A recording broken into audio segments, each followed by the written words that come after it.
अंगेती मटर की उन्नत खेती। बरसात के खत्म होते ही मौसम में परिवर्तन आने लगता है और धीरे धीरे सर्दी अपने कदम आगे बढ़ाने लगती है। इसी समय मटर की खेती जोरों शोरों से शुरू हो जाती है। यदि अंगेती मटर की खेती सही समय पर की जाए तो कमाई और अच्छी आमदनी जरूर होगी, क्योंकि अंगेती मटर की जो खेती करने से जो रेट है ना वो शानदार देखने के लिए मिलते हैं।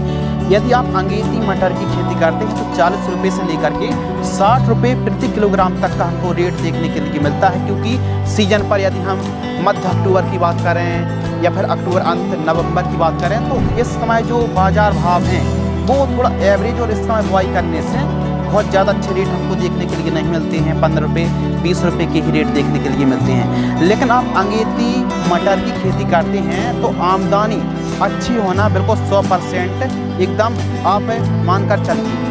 तो अंगेती मटर की खेती किस प्रकार करना चाहिए और अंगेती मटर की खेती करने के लिए कौन सी बेस्ट वैरायटी है जिनको आपको लगाना चाहिए, बेस्ट दवाइयाँ, बेस्ट खादें और कितनी दूरी पर हमको बुआई करनी चाहिए, कौन सी समस्या आती है, संपूर्ण जानकारी के लिए हम वीडियो पर ज़्यादा टाइम नहीं देंगे। चलिए शुरू करते हैं। सबसे पहले बात करते हैं समय। तो जो समय है 20 सितंबर से लेकर के 10 अक्टूबर तक अंगेती बुआई के लिए काफ़ी समय अच्छा माना जाता है। समय बुआई अक्टूबर, मध्य अक्टूबर और नवंबर तक समय माना जाता है जो एवरेज समय रहता है। बाकी अंगेती के लिए 20 सितंबर से लेकर के 10 अक्टूबर के बीच में आपको बुआई कर देनी चाहिए। कुछ किसान भाई ज़्यादा जोखिम लेकर के सितंबर महीने पर भी बुआई कर देते हैं। जोखिम बहुत ज़्यादा होता है।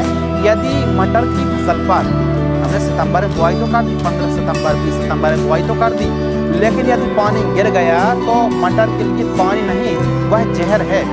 तो इसीलिए यदि आपके इलाकों पर सितंबर महीने पर यदि छुटपुट बरसात होती है तो फिर गलन की सड़न की समस्या आ सकती है। तो यदि आपके इलाकों पर सितंबर मंथ या सितंबर अंतिम सप्ताह तक यदि बरसात चली जाती है तो फिर सितंबर महीने पर आप बुआई कर सकते हैं। लेकिन जिन इलाकों पर बरसात सितंबर महीने पर होती है वे किसान भाई सितंबर महीने पर बुआई थोड़ा सा ना करें। यह बहुत ही इम्पोर्टेंट बात है। यदि आपने बुआई तो कर दी, जोखिम ले लिया, लेकिन गलन की समस्या भी आ सकती है। एकदम हो सकता है कि कुछ मटर में जहां पानी भरा रह गया वहां पर एकदम सड़ जाएगा, गलन की समस्या आ सकती है। तो इस बात को नज़रअंदाज बिल्कुल भी ना करें। अंगेती बुआई में काफ़ी जोखिम रहता है। बाकी अक्टूबर के पहले सप्ताह में भी आप बुआई करेंगे तो अंगेती मटर ही माना जाएगा। बाकी डिपेंड करता है कि आपके इलाकों पर बरसात कब तक रहती है। बाकी बात करते हैं बेस्ट वैरायटियों की, जो कि अंगेती मटर के लिए बेस्ट वैरायटी। अब अंगेती मटर की बात जब हम कर रहे हैं तो अंगेती वैरायटी वही होगी जो हम बुआई करेंगे और मात्र 60 से 65 दिन में तैयार हो जाएं और जल्दी से हम अपनी उपज को मार्केट में ले जा पाएँ। अब जैसे GS10 है, C10 है, सलोनी है, ग्रीन वुड है या फिर NS1100 है, यह वैरायटियों को आप लगा देंगे तो यह तो 3 महीने लेने वाली हैं। तो इसलिए 60 दिन में तैयार होने वाली किस्मों को आप लगाएंगे तो ज़्यादा फायदे में रहेंगी। तो कौन सी वैरायटी हैं जो आपको अंगेती उत्पादन दे सकती हैं? जैसे AP3 मटर की वैरायटी आती है जो कि हमारी सबसे बेस्ट वैरायटी हम काफ़ी समय से लगाते आ रहे हैं। AP3 मटर की वैरायटी ज़्यादा उत्पादन देने वाली किस्मों में से एक हैं। M7 वैरायटी यानी उभरता हुआ स्टार है और अभी अभी यह जो वैरायटी इसका उत्पादन हमको काफ़ी अच्छा देखने के लिए मिला है। M7 मटर की वैरायटी की सबसे खासियत है कि यह भी 60 से 65 दिन में तैयार हो जाती है और थोड़ा सा मौसम में गर्मी रहती है ना तो इसमें सहन करने की क्षमता है, क्योंकि मटर एक ऐसी फसल है यदि मौसम में ठंडक रहेगी तो बढ़वार चाल अच्छी रहेगी। लेकिन M7 यदि मौसम थोड़ा सा परिवर्तन होता है, थोड़ा सा गर्माहट रहती है दिन के समय, तो M7 झेलने की क्षमता बहुत अच्छी है। इसके अलावा काशी नंदिनी वैरायटी है, यह भी 60 से 65 दिन का समय लेती है और 6 से 7 दानों की फल्ली आती है। अंगेता 7 वैरायटी को आप लगा सकते हैं। पंत सब्जी मटर 3 वैरायटी को आप लगा सकते हैं। यह जो 5 किस्मों के बारे में हमने बात करी है, यह किस्में 60 से अधिकतम 65 दिन में एकदम मार्केट में टूटकर चली जाएंगी।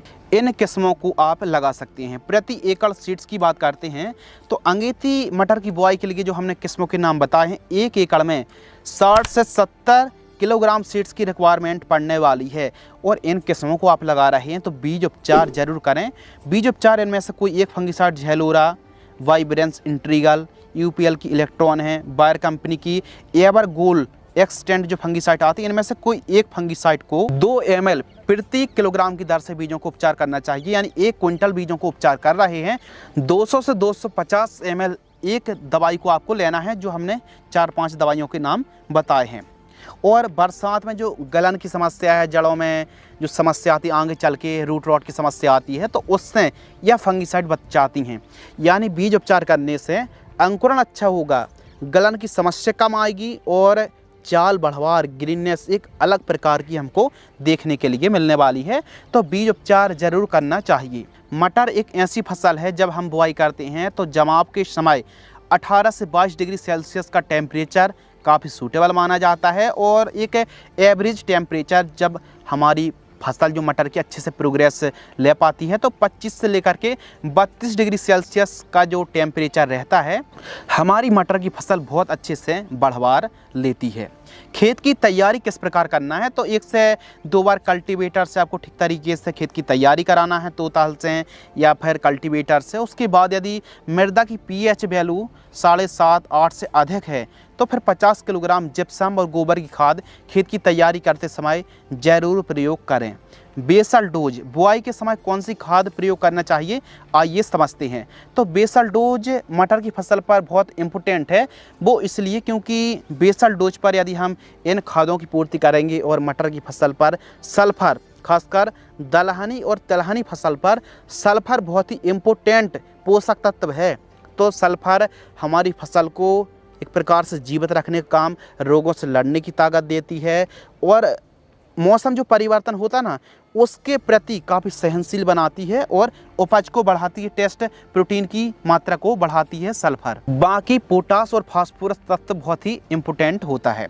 तो इन चीज़ों को आप ज़रूर ध्यान रखना चाहिए। और जब आप बुआई कर रहे हैं तो बेसल डोज, यह वो बेसल डोज है जो कि उपज को बढ़ाने में काफ़ी इम्पोर्टेंट रोल निभाएगा। सिंगल सुपर फास्फेट 50 किलोग्राम जो कि दानेदार फार्म वाली आती है, इसमें सल्फर है, कैल्शियम है और फास्फोरस की मात्रा होती है।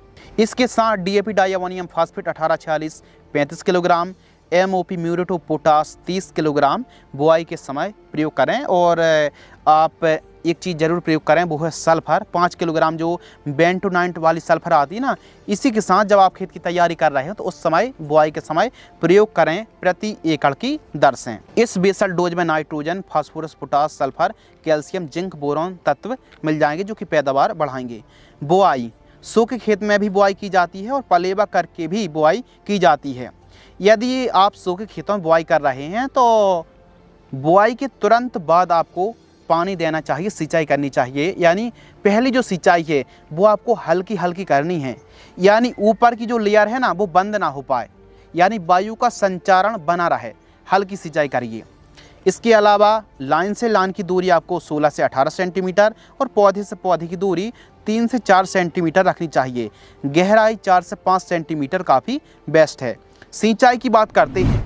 अब देखिए, उत्तर प्रदेश के जो किसान हैं वो एक सिंचाई पर भी मटर को निकाल लेते हैं, लेकिन मध्य प्रदेश के जो किसान हैं 4 और 5 सिंचाई तक करते हैं। सिंचाई जो इरिगेशन है वो मिट्टी पर डिपेंड करता है। जैसी मिट्टी होगी उस हिसाब से हमको सिंचाई करनी पड़ेगी। यानी मिट्टी खुद, फसल खुद डिमांड करती है कि सिंचाई कीजिए। यानी बुआई के तुरंत बाद आपको सिंचाई करनी पड़ेगी। और फर्स्ट जो सिंचाई है 15 दिन बाद, और सेकंड जो सिंचाई है या फिर अगली सिंचाई फूल आने से पहले आपको सिंचाई करनी चाहिए। मटर की फसल पर यदि पानी की कमी आएगी फ्लावरिंग या फिर फ्रूटिंग स्टेज पर, तो दानों का भराव में थोड़ी सी समस्या आ सकती है। इसके अलावा दाने भरते समय फूल स्टेज से पहले आप सिंचाई कर दीजिए और उसके बाद जब दाना भर रहे हैं उस समय भी नमी होना बहुत ज़्यादा ज़रूरी है। मटर को ज़्यादा पानी, जैसे ऊपर वाला जो पानी है ना, बरसात वाला पानी जहर के समान है, क्योंकि इसमें सड़न की समस्या बहुत ही ज़्यादा देखने के लिए मिलती है। जल निकास का, उत्तम जल निकास का प्रबंध होना बहुत ज़्यादा ज़रूरी है। यदि मटर की फसल पर कहीं थोड़ी बहुत भी पानी भरा रह गया, यदि हमने सिंचाई करी और पानी भरा रह गया, तो समझ लीजिए वहाँ का जो मटर है ना, हमसे टाटा बाय कह देगा। सावधानी की बात करते हैं तो पानी बड़े हिसाब से आपको चलाना है, यानी सिंचाई हल्की हल्की करनी है, बीज उपचार जरूर करना है। पीलापन की एक समस्या क्रिएट होती है, तो इसके लिए अमोनियम सल्फेट और फेरस सल्फेट 10-10 किलोग्राम प्रयोग करने से सिंचाई करें, प्रयोग करके, और बहुत अच्छे आपको रिजल्ट देखने के लिए मिलेंगे। यदि पीलापन की शिकायत बनी रहती तब के लिए है।